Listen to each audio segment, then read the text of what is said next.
Since a large part of our culture has come to celebrate victimhood instead of personal achievement, we've seen a staggering increase in the number of hate crime hoaxes where members of various minority groups report fake hate crimes to the police after vandalizing their own property with racial slurs or claim that they were physically attacked by some evil white people or homophobes. The initial reports air on local news and go viral on social media, sparking outrage at the racist Trump supporters or white people who keep carrying out these alleged attacks.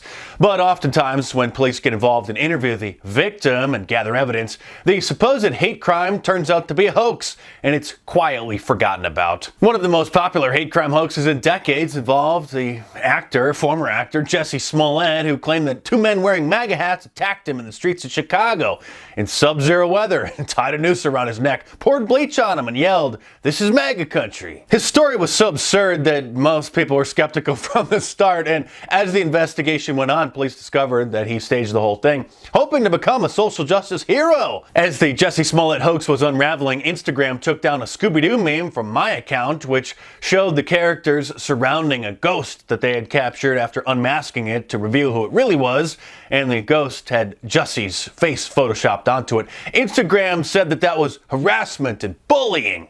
They also took down one of Donald Trump Jr.'s posts about the hoax as well. A recent change to YouTube's terms of service specifically bans content claiming specific victims of public violent instances or their kin are actors, or that their experiences are false, which means that anyone who posted a video or did a live stream saying that Jussie Smollett had faked his attack was in violation of their rules and were at risk of having their videos taken down and issued a community guidelines strike, or even having their entire channel banned if they had previous infractions. NASCAR's driver Bubba Wallace became a hero overnight after a supposed noose was found hanging in his garage at the Talladega Superspeedway because a racist NASCAR fan that was upset that the league had banned the Confederate flag took their frustration out on Bubba.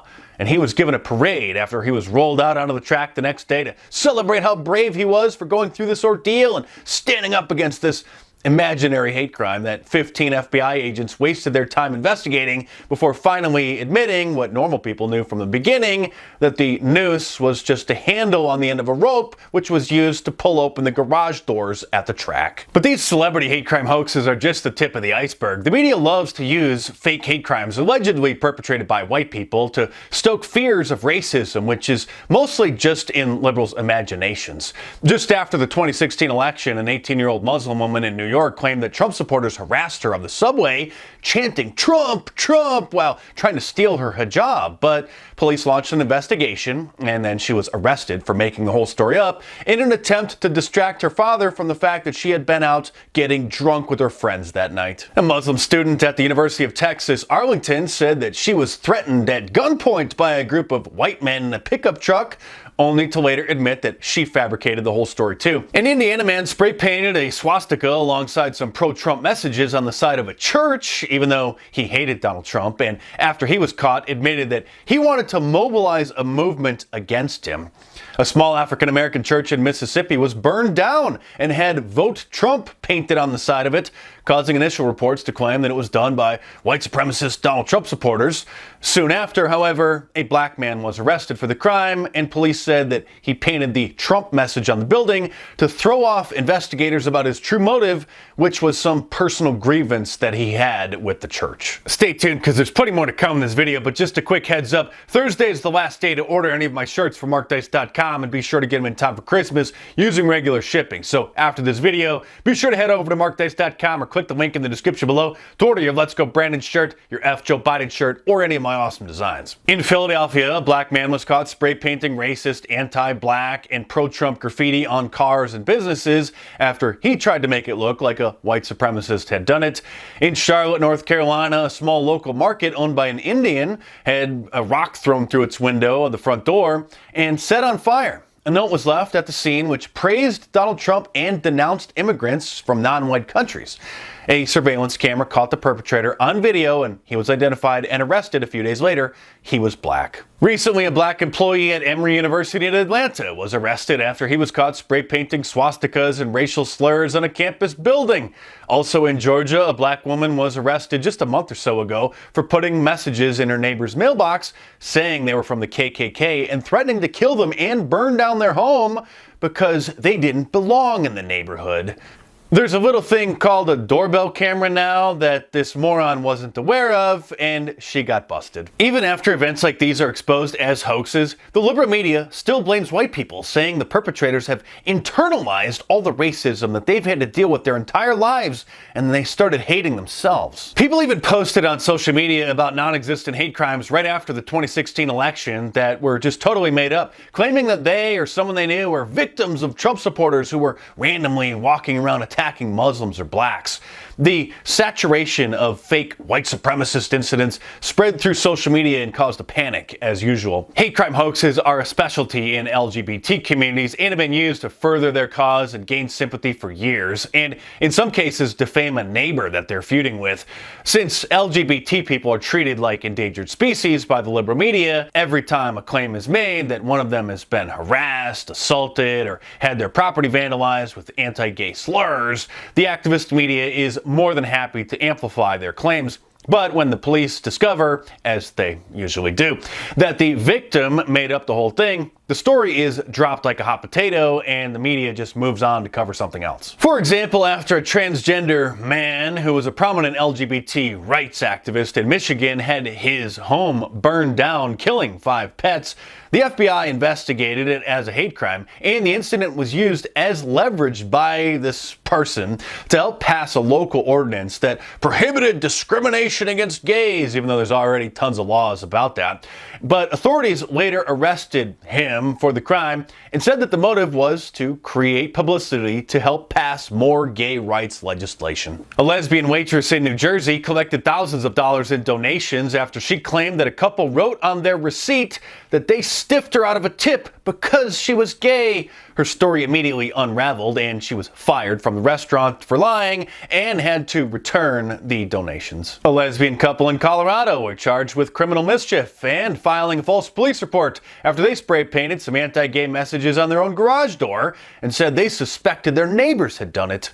Another gay couple in Tennessee spray painted "queer" on their house and then burned it down to collect the insurance money while blaming their neighbor. One lesbian in St. Louis even carved an anti-gay slur into her own skin and then said that she was attacked by some homophobic bigots.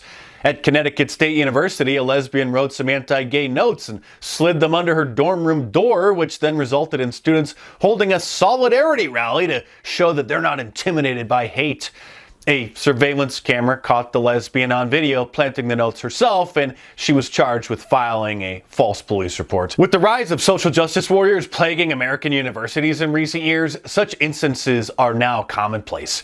Leard Wilcox, author of the book Crying Wolf: Hate Crime Hoaxes in America, estimates that 80% of alleged hate crimes on college campuses are hoaxes or just harmless pranks. A gay man in Montana who claimed that he was beaten up outside of a club because of his sexuality was charged with filing a false police report after surveillance footage showed he actually hurt himself attempting a backflip on the sidewalk outside and nobody attacked him at all. A gay YouTuber named Colum McSwaggin, who makes videos promoting gay rights, was arrested and pled guilty after he faked a hate crime against himself for publicity in Los Angeles. Someone even claimed that a baker at Whole Foods wrote the dreaded F-word slur in frosting on a cake that he had ordered and then sued the store.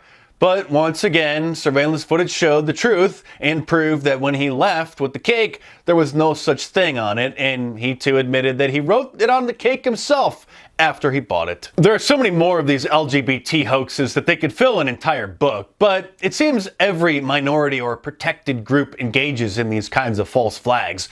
A Jewish freshman at George Washington University reported that someone had drawn swastikas on her dorm room door, but a security camera actually captured her doing it. At the same school, another student posted a swastika on a community bulletin board that belonged to a Jewish fraternity, and it was later discovered that the perpetrator was a member of that same fraternity. These kinds of hoaxes seem as if they're out of a plot of a cheesy 1980s TV crime drama, but they have been thoroughly documented by police for years.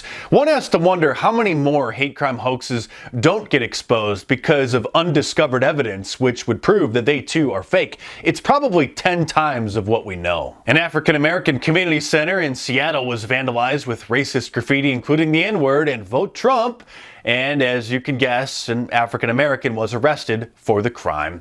A black man in Colorado was arrested after it was discovered that he was the one who hung racist flyers outside of a predominantly black church that caused the local community to be understandably outraged. A black man reported that while his car was parked near Kansas State University, it had been vandalized by somebody painting "Go Home" with the N-word on it.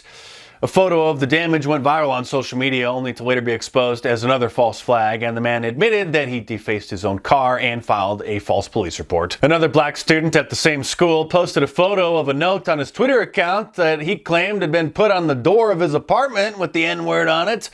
But when the police got involved, he too admitted that he made the note and put it there himself. A black student at Kean University in New Jersey was arrested for tweeting death threats to her fellow students who were attending an anti-racism rally on campus after she was caught using a fake Twitter account trying to make the threats appear as if they were coming from a white person. There's a whole chapter on fake hate crimes in my book, The True Story of Fake News, and if you like my in-depth, serious reports like this, then you'll really enjoy my books because they're completely uncensored and fully sourced. So get them in paperback from Amazon.com or download the ebooks from any of the major ebook stores. And of course, there's a link to the Amazon listing in the description below. So click it and head on over there and check them out.